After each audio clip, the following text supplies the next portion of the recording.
I want you to see the Gospels through kind of a lens of looking at Jesus as both fully God and fully man. It's one of the things in Christian theology, we call it the dual nature of Christ, or the theology or the doctrine of the incarnation, that God himself took on human flesh and came to live among us. God became a human being. And Jesus is both fully God and he's fully human.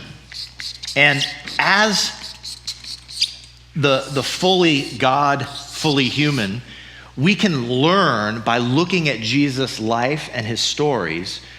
We can learn two things. We can learn, first of all, what God is like, and we can learn he's kind of the human prototype of what humans are supposed to be like, right?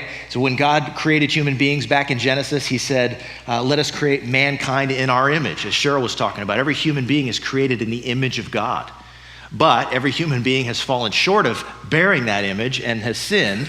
But part of Jesus' coming was to restore humanity to its glory, to what we were supposed to be.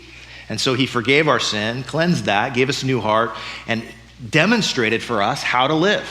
And so part of what we look to Jesus for, and one way that we read Jesus in the story, is to, as our example, to see what we should be like at our best. Human beings fully bearing the image of God, living in perfect relationship with God, should be somewhat like Jesus. So that's one of the things we're going to do as you read the story, is to try to see what you're supposed to be like as a human, as a disciple, as a follower of Jesus. You got to become like him.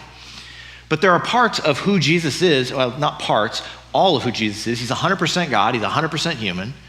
But Jesus shows us what God is like. The book of Colossians in the first chapter says that he is the image of the invisible God. See, God is hard to see.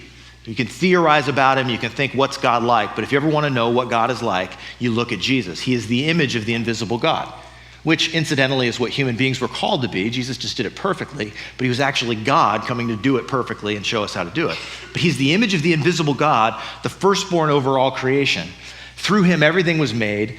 That's what Colossians 1 says. Hebrews 1 goes along and says, hey, God's revealed himself to us in a lot of different ways throughout lots of times in history, but in these last days, he has revealed himself by his son Jesus, who is the exact representation of what God is like. And so if you want to know what does God think about something, look at Jesus. What does he think about it?